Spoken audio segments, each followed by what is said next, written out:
صباح الفل حبايبي، اختكم هناء بتصبح عليكم. فيديو سريع كده. لو انت عايزه تعملي سمنه فلاحي، انا بصراحه جيت اعمل فطيرتين ما لقيتش عندي سمنه فلاحي. طب انا عندي طبق وش لبن. يعني ايه طبق وش لبن؟ بعد ما بتغلي اللبن تسيبيه يبرد، تحطيه في التلاجة، هيتجمع عندك وش اللبن متماسك. بتشيليه من عند اللبن وتجمعيه في طبق. دول عباره عن طبق وش لبن. حطيتهم في الطاسه الغويطه ديت تعتبر. في نفس الوقت حطيت لهم يعني نص معلقه ملح صغيره.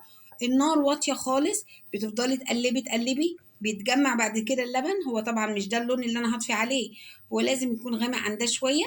تمام. وهي السمنه اهي، شايفين السمنه ابتدت تتجمع اهي. هصفيها في مصفى.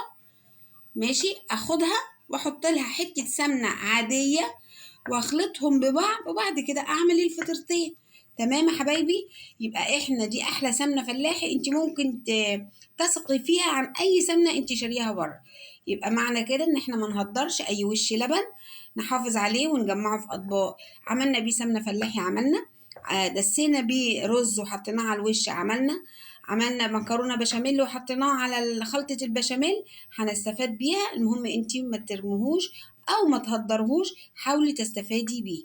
كانت معاكم اختكم هناء ابراهيم، والسلام عليكم ورحمه الله وبركاته.